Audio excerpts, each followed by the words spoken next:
teacher, paano naman namin sasabihin ng partner trick yun? Ang sasabihin nyo, iyon, iyon, iyon. Okay ba? Grade 21? Okay. Ngayon, ang bawat magkapares ay bibigyan ko ng lakas.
yung mga pag-uugali na gusto niyo pang magbago o gusto niyo pang pag-uugali.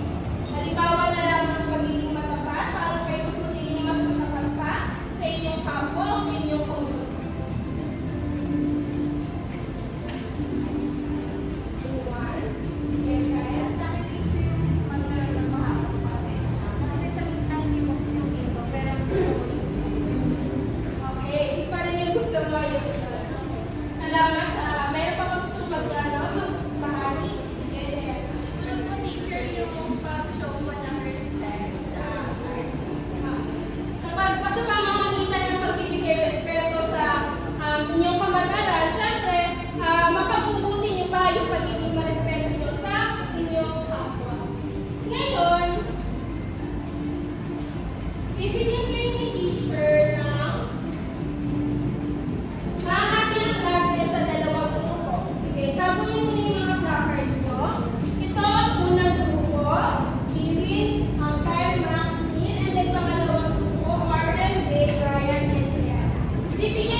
Magkakaroon tayo ng talaan ng pagpapasya.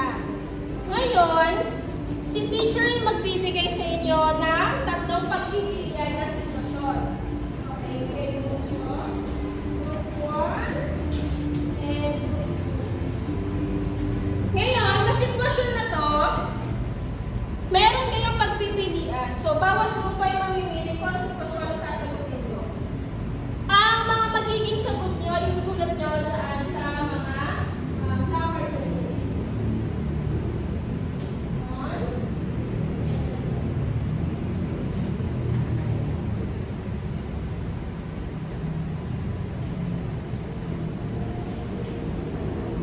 Meron kayong 2 minuto para mamili ng sitwasyon na gusto nyo sagutin. At kapag sinagot nyo yan, ay lalagyan sa talaan ng pagpapasya.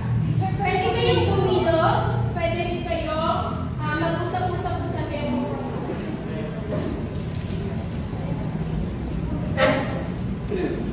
Teacher, hindi po namin mabasa.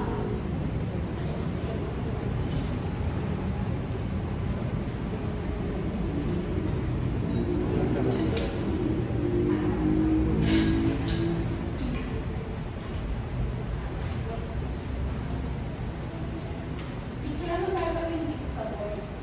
Yan ay susulat yung mga sagot. Una, meron kayong talaan ng pagpapasya. So, kailangan meron kayong isusulat sa unang placard. Maaaring gawin. Pangalawa, maaaring resulta. At pangatlo, pangunahing dahilan ng desisyon nila.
Sige. Huling 1 minuto.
Yes, Diana?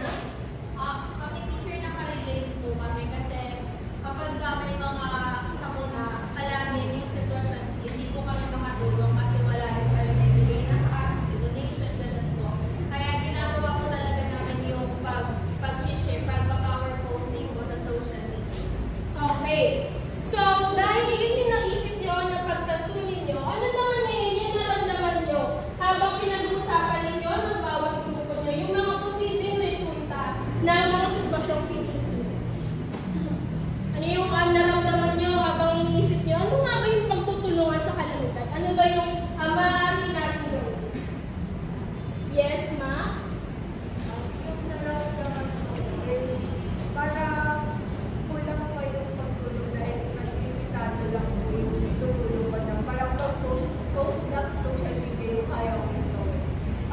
dahil grade 8 learners pa lang tayo, no? Meron tayong kakulungan sa pagtulong kung ano nga ba dapat yung kailangan natin or para ibigay para doon sa mga nasalita na kalamitan sa mga natin. Ngayon naman, ano yung isang bagay o ano yung mga posibleng resulta pa na hindi nyo nalagay dito sa ating talaan ng pagpapasya na sa tingin nyo ay kailangan desisyon binigay ninyo sa atin.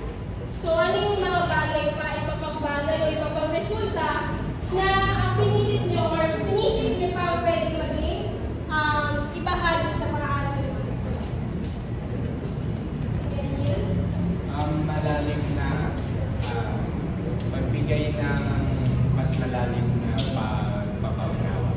Okay, mas malalim na pagpapaunawa.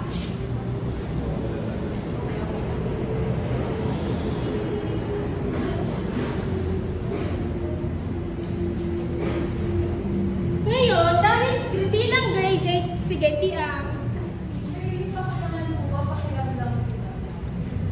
yung kakulangan, yung maaaring pakiramdam nyo na gusto nyo pang tumulong o magbahagi ng iba't ibang paraan ng pagtulong, ngunit dahil sa kakulangan ng resources nyo or kakulangan ng kakayahan ninyo, hindi nyo ito magawa. Okay? Ngayon, sa karanasan na meron kayo, at sa mga kakulangan na ipinahagi nyo sa amin yung mga resources, yung ang kaya nyo lang gawin ay mag-post sa social media, may malalim kayong pag-unawa doon sa mga sitwasyong binigay ko. Ngayon naman, ano yung isang bagay o kaugalian na kailangan yung isaalang-alang bago kayo gumawa ng isang mabigat na desisyon? Ano yung sa tingin nyo kailangan yung pinin sa sarili nyo na dapat ito yung ginagawa namin? Yes, Brian?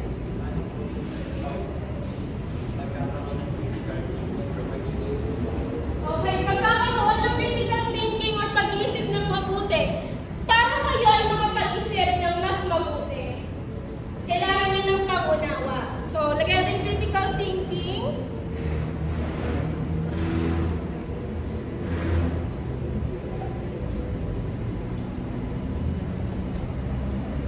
Kailangan nyo ng critical thinking para kumuha kayo na, or para mapalalim nyo pa yung pangunawa nyo. Ngayon, dahil naunawaan nyo na, bago nyo ito bigyan pa ng pansin, o bago nyo pa gawin yung isang aksyon, ano yung kailangan nyo gawin na pag-aanalisa o kaya pagtitingin doon sa mga sitwasyon nyo na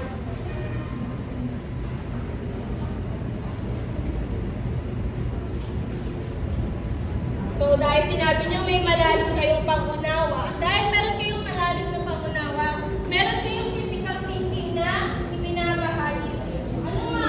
Ngayon, ano naman yung kaugalian? Ano naman sige? Maingat na pag-desisyon. Maingat na pagdedesisyon. Ano ang isang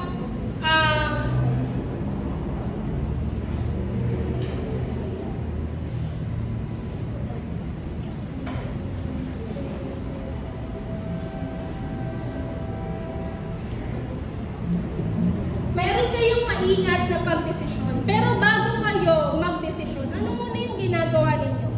Ano muna ang ginagawa nyo para tingnan nyo isang bagay? Sige, Max?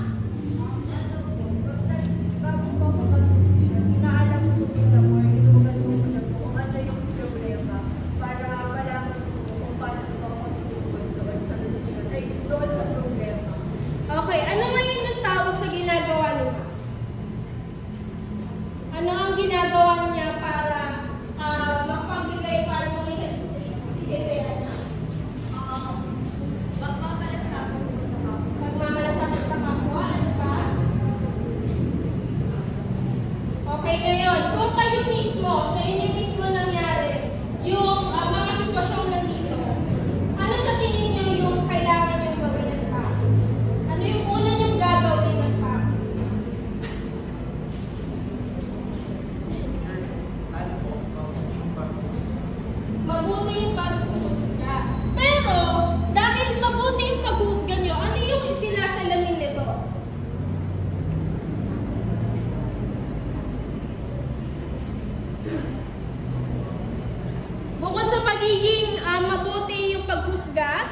pa sa tingin ninyo? Pag-iisip po. Pag-iisip. Ano dapat yung kailangan? Yes, Neil? Pagmamasid. Pagmamasid. Ano pa yung katumbas ng pabuting paghusga? Ang pagkakaroon ng pagiging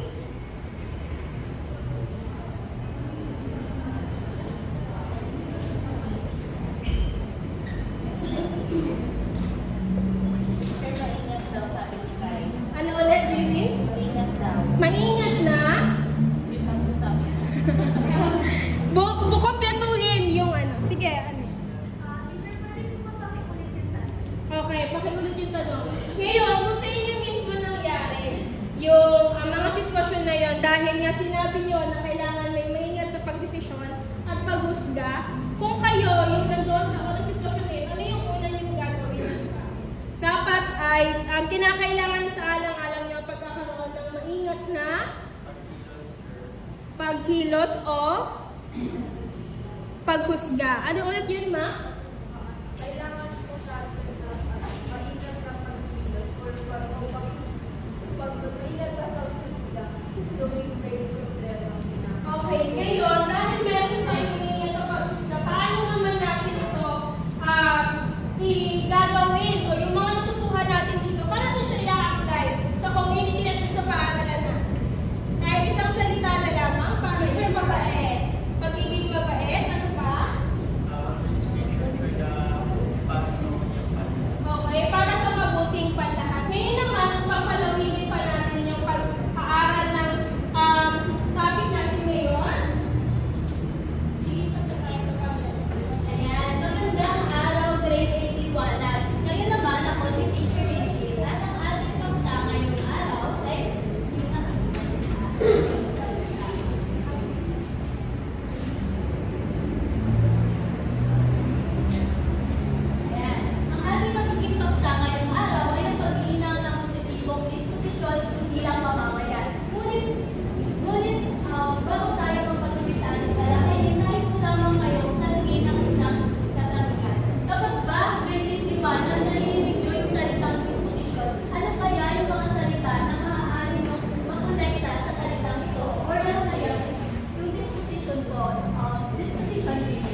individual at kasangkot ng ating komunidad. Kumbaga, ito yung nagiging direction natin. Ayan, kumbaga ang pagkakaroon ng malinaw na bisyon ay nagiging direction natin sa kung ano nga ba yung nais natin makamit bilang isang individual ng ating mga mamamayan. Kumbaga, ito rin yung nagiging direction natin sa paggawa ng mga gawain o nakikilahok sa mga gawain na nagpupunos ng long-term benefit at hindi lamang na pangagalan na or pangpanandalian na epekto. Ayan, teacher, paano po naging konektado sa malinaw na vision yung litrato ng mga bata kanina? Ayan, magandang katanungan, Diana. Ang pinakita ko kasi kanina na video ay yung pagkakaroon ng vision, which is yung eyes, and then meron siyang vision sa student. Bale, nagkakaroon siya ng malinaw ng vision bilang isang estudyante. Yes, ayan, sa ating next group ay ayan, isang batang nag-iisip.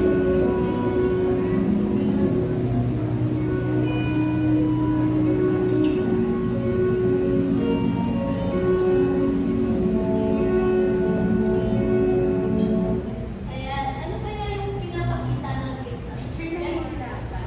Yes, tama. Tayo. Ano pa kaya sa inyo yung ginagawa niya bukod sa stress yung student?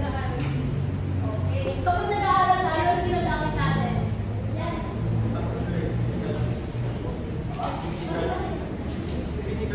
Ayan ang husay, Brian. Critical thinking. At ayan ang ating sunod na paraan. Ayan, magiging bukas at critical na pag-iisip. Kumbaga kapag meron tayong critical thinking, hindi lamang natin tinatanggap yung mga impormasyon na ating nakakala.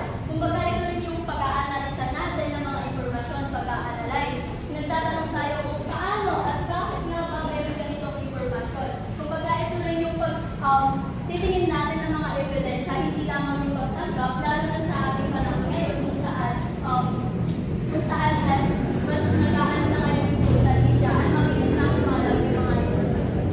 Ayan. Dahil dyan, ayan yung ating pangkulit paraan at pagtanggap sa mga pagbabago. Kumbaga, ang tao na may flexibility or kakayahan niya na tumugon sa mga pagbabago sa positibong paraan ay nagkakaroon siya ng adaptability rin. So, hindi dahil wala kang prinsipyo, kundi ito lang yung paraan mo kung na marunong kang mag-change ng mindset mo, hindi sa negatibong paraan, kundi sa positibong paraan. Ayan. Ayan, dahil dyan, mag-focusing naman tayo sa... Yes. Teacher, may tanong po ako. Kung i-rate niyo po from 1 to 10 at 10 po ang pinakamataas, tatay po ba ng mga Pilipino, yung mga discuss po ninyo kanina katulad ng pagtutulungan sa mag-isip, at yung mga positibong diskusyon na pinalakay po. Ayan, mahusay na katanungan, Alexis. Para sa akin naman, ay taglay natin mga Pilipino ang pagkakaroon ng positibong disposisyon. Isa sa halimbawa nito na may ibibigay ko ay noong COVID, diba? So, noong COVID kasi ay nagkaroon ng tawag dito, nagkaroon ng mataas na rates kung saan marami yung nawalan ng trabaho, na hindi tayo nakakalabas bilang estudyante. Dahil doon, napapakita yung positibong disposisyon ng mga mamamayan dahil hindi lamang sila nalubog dahil sa pagbabago na yun. Kumbaga, nag-create sila or mas naisip pa sila ng mga paraan kung paano nga ba tayo mapapalakas kahit na mayroong pagbabago sa ating Pilipinas. So, ano po rate? Yung rate ko ay 8 over 10. Teacher, bakit po nanalo sila very good? Para sa akin, Oli, ang ano siya tawag dito, makakalimutan natin siya sa kamalayan sa inyong pamilihan natin. Dahil dito is dapat tayong mga mamamayan ay marunong tayong mag-analisa ng mga informasyon. Hindi lamang na dahil siya yung tawag dito, maganda yung sinasabi nila na pamamalakad, hindi lamang dapat natin ito tinatanggap, kundi dapat tayo mismo na mga mamamayan ng ating lipunan ay pino-cross-check natin kung ano nga ba yung mga information na maaaring natatanggap natin.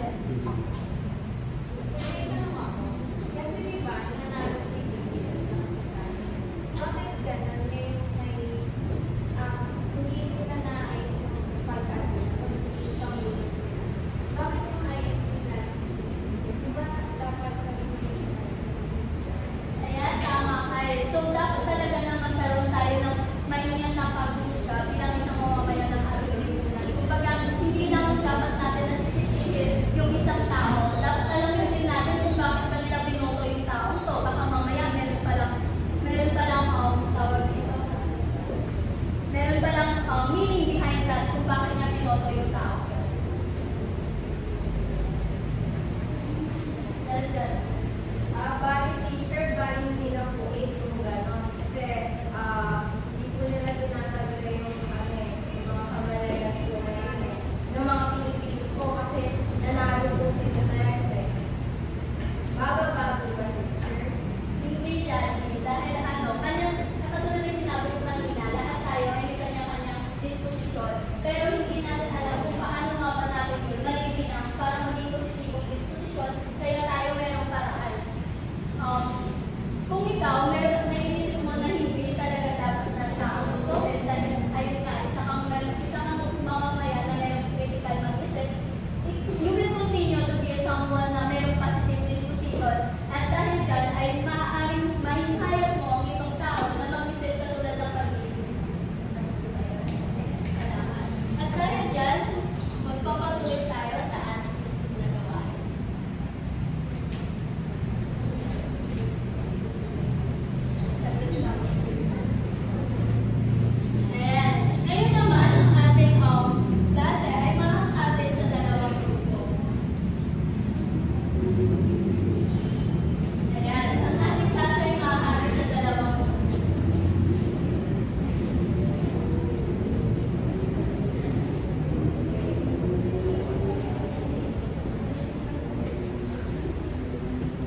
Muna tayo pumasok kasi nag-aaway. Oy, genuine Maris pati ano, parang pati kahit parang kanina pa kayo naglalaro. Alam niyo,